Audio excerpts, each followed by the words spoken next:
Magandang umaga po sa inyong lahat. Late yung pag-start ng ating video. Actually, magto-12 na. Nandito kami sa bus stop. Nag-bike po kami papunta dito, pero papunta sa... Papunta sa pupunta namin. Baka na the monkey town. Yeah. Punta po ako munisipyo kung saan ako nag-oath taking. Kasi pipick upin ko na po yung aking Dutch na passport, diba? So, yun yung ganap namin yan. And since ando na din kami, may monkey town doon. Monkey town lang, no? Yung indoor na play area. Dalhin ko po doon si Ana. Na, see you there! See you there! Malapit na yung bus namin, mga 10 minutes. Uy. Mama, Oh. ik kan nooit verstaan. You can't understand anything? Yung anak ko guys, bored na. Hindi na siya makapaghintay daw sa bus. Stand, uy! Pag ganit ka naabot dito, hugaw na yung lubot. Yeah?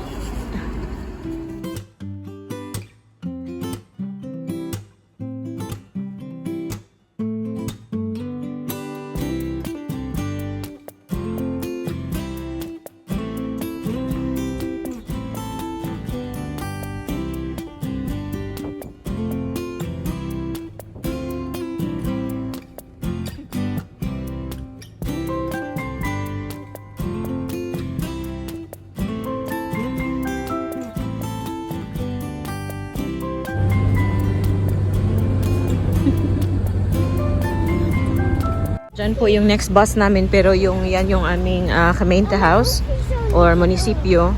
So malapit lang talaga guys. Magbabas kami sa next na sa Monkey Town. Yeah. A few moments later. Yan guys, good luck sa amin kasi yung bus mga 46 minutes pa siya before dumating. Yung susunod na bus hindi babiyahe pa lang. Bored na yung isa, kaya kumakain na lang kami ng baon naming prutas. May kami dito, cherries, Mama, grapes, tsaka blueberries. Yeah. Ook drinken, mama. Okay. Niet drinken. It's a sap. It's a juice. Dito tayo, oh. Yan yung paligid dito sa bus stop. Buti na lang may shade dito, so hindi masyadong mainit. Kasi yung unang bus stop kanina, agoy, perting kainit. Mainit masyado dito. May shade, taka mafe-feel mo yung breeze ba. So comfy pa din. Gutom na yan guys. Akala namin aabot kami ng ng mas maaga, pero talaga guys, pumunta kami doon sa Albertine, bumili kami ng tinapay. Dalawa kay Ana na croissant, sa akin din ito, croissant din. Ay, carbs na naman. Yan guys, gutom talaga siya Gutom na yung anak ko, kawawa naman Niet de mensen. Nee. 30 minutes pa yung hintay namin guys. Good luck sa nanay. Sana lang hindi ito siya magwiwi. Baka kailangan niyang magwiwi ba? Hindi ko alam kung may public na toilet malapit. Yung sa Gemeente naman, yung sa pinuntahan ko kanina, I think sarado siya ba? Tok? Ne? Yan. Gutom na talaga yan siya guys. Hindi pa naman ako nagbaon ng tinapay or biscuit kasi yung thinking ko was doon kami sa Monkey Town kakain kasi nga 'di ba nakita niyo sa last video last time doon na tawag dito na makaka-order ka ng pagkain na gusto na daw niya humiga guys. Good luck sa mama guys. Nice cat here mot here lika that's Vistar. So unsa siya dito sa lalaki sa mga atbang. Yeah. It's makalik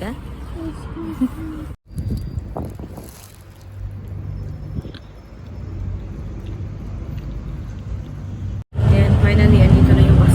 Grabe, ang tagal. Yan, ayaw din yung umuwi. Mama, Oh. ik is net verdrietig. Als niet te koop. Oh yeah, I know. Then we are going now, Yan, alis na po tayo.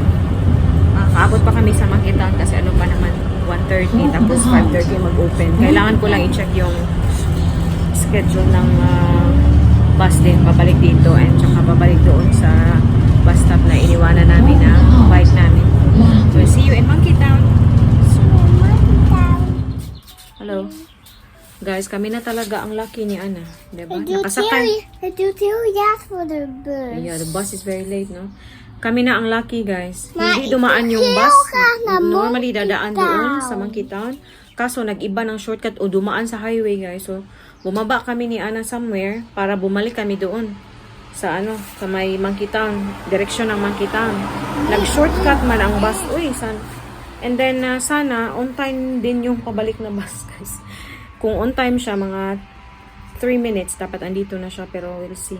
Pagod na po kami. And then si Ana, gutom pa. And then, naiihi na siya. Ako din, naiihi na. Kami na talaga. Hali lang, be. Ana, bus kong ti Ana. Now. Bye na. Sige lang tagnaw, ani. We've been waiting, guys. Ano pa kami? Kanina pa kaming 12:30 na tapos doon sa, sa sentrum or sa munisipyo namin. Kaso, ang tagal man ng bus. Siguro dahil sa ngayon, summer vacation, so baka iba yung oras nila ba? Kasi sa Google, iba din. Yung schedule nila dito sa mga bus stop, iba din. Hindi natugma sa anong oras sila dumadating. Wish us luck po. Ay nako, adventure yarn. One eternity later. Everyone. Hi, Dad. Guys, grabe, ang init po. Kaya yan na, naka-sleeveless na. Hindi po ako nag-sleeveless sa labas, pero sa loob ng bahay, okay lang. Mama, jag tycker okay. Okay. Ik had eerst japen, dan gaan ze naar Efteling. Yeah, okay.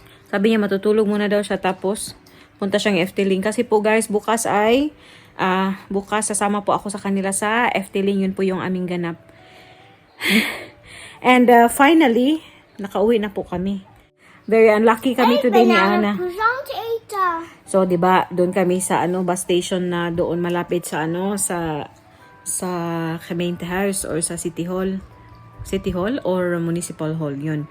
Pero yun guys, hindi man dumating on time yung bus na papunta doon sa Monkey Town. Naghintay kami ng mga more than an hour before dumating yung 158. Tapos sabi ko, hala, ba't dumiretso? Tapos dumaan sa dumaan sa highway.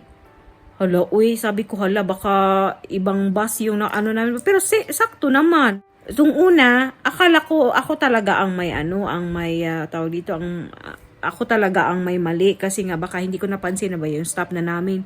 So yun na, naghintay kami ng bus pabalik doon sa bus station or kasi dadaan din talaga dapat siya doon sa Monkey Town. Nagtanong ako sa driver guys, nung pabalik na kami, sabi ko, dadaan ba to ng Monkey Town, ng Medical? Yung bus stop is Medical. Sabi niya, parang ang sabi niya is hindi kita maintindihan. Sabi ko, ba't niya ako maintindihan? Sabi ko, Monkey Town, Medical yung bus stop eh. Sabi niya, bus station daw. Oh. De meneer zegt nee, wij mogen niet naar Monkey Town. Yo, klopt toch? Hindi mas. Naiintindihan niyo ako guys pala. Hala, naiintindihan? Do you understand Tagalog la? Huh? Do you understand what mama saying? Huh? Nakakaintindi pala to ng Tagalog tong batang to. Do you understand Tagalog? Do you understand mama? Baka na timing lang. Kasi every time na nagsasalita pa ako ng Tagalog, bigla siyang sumasabat ba? Tapos sakto pa yung pagsabat niya. Sinasabi niya na, sabi daw ng driver na hindi kami pwedeng pumunta sa Monkey Town. So anyway guys, like what I was saying, back to what I was saying, yun, sabi ng driver na hindi daw dadaan doon. Bus station kami diretso. So sabi ko, sige na lang, give up na lang talaga kami sa Monkey Town. Guys, sabi ko sa kanya, sorry Monkey Town. Sinabi ko na lang close na yung Monkey Town. Sabi na ng driver, hindi tayo dadaan doon kasi close na. Bisa nasad siya guys, maiiyak siya. Sabi ko, sana hindi to biyak ng malakas doon sa bus. Naka-display man sa screen yung bus stop. Sabi ko, ay dadaan naman pala. Tapos nag-announce yung driver na, let off yung 4 or 5 stops yata hindi dadaanan, may ibang dadaanan daw. So I thought, hindi pala talaga ako ang mali. Akala ko talagang na-miss ko yung stop ba, ganun. May siguro doon, may ongoing na construction ba. So kung sasakyan yung gagamitin, pwede kang dumaan ng ibang way, 'di ba? Pero yung route ng bus, mali guys. So sabi ko sa kanya, wala na lang. Pero wala tayong magagawa guys, ganun talaga. May mga ganitong experience, so hindi natin kontrolado ba. Pero at least nakapag-adventure kami ni Annabad, no? Mainit po guys, so binaba ko itong electric fan namin sa bedroom namin. Kasi wala po kaming aircon dito sa bahay. Tapos ito, dinala ni Ruth kagabi kasi napanalunan daw to ng friend ng mama niya. Ibigay sa amin. Kaso, di man maayos pagka-install. Titingnan pa ni Ruth. Pag inon mo, it makes a weird sound. So, i-double check pa ni Ruth mamaya. Para sana siya sa baba. Timing na timing kasi gusto kong bumili ng isa pa kasi mainit dito sa baba. Noon. May extra po kami doon sa taas pero ano na siya ba? Tawag dito? Yung sound niya nakakairita sa gabi. Pag you pay attention to the sound talaga hindi ka makakatulog yun. Ito kaya na kotse in here. Yeah guys, finally at least nakuha ko yung aking Dutch passport. Sabi ko sa lola ko doon sa US, sabi ko sa kanya, pwede na po akong gumala doon ng madalian ba? Naidang kilos katsa. Pwede na po akong pumunta doon ng madalian ba na no need na ng visa. Yun. Ano na lang, budget na lang ang kulang. So, yan, natin yan, i-push natin yan in the future. Gustong-gusto ko pong puntahan yung aking mga kamag-anak at mga kaibigan sa US. Yun, sana madalaw namin sa if nakita nyo yung vlog ko, yung kasal namin ni Ruth, may Filipino-American family na friends kami na bumisita dito sa Netherlands sa amin for our wedding.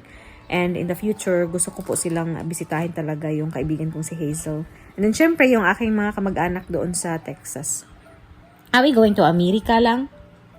No. Saan man na Amerika? Nee. Ne? Ang US po Nee, you gaan in Amerika. Ang US po ang tawag dito is Verenigde Staten, United States. Ang Amerika naman is Amerika. Waka na Amerika skat na Lola Venda. Amerika. Oh, ne? Okay, dan mama kada alin.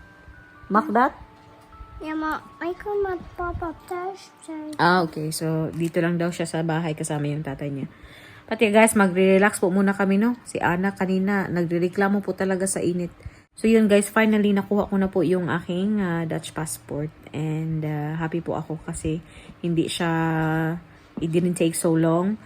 Yung hinintay ko 1 week lang. So, at least mabilis ko lang nakuha yung passport ba. Mabilis lang. So, relax na po muna kami. Say bye. See you later. See you later. A few moments later.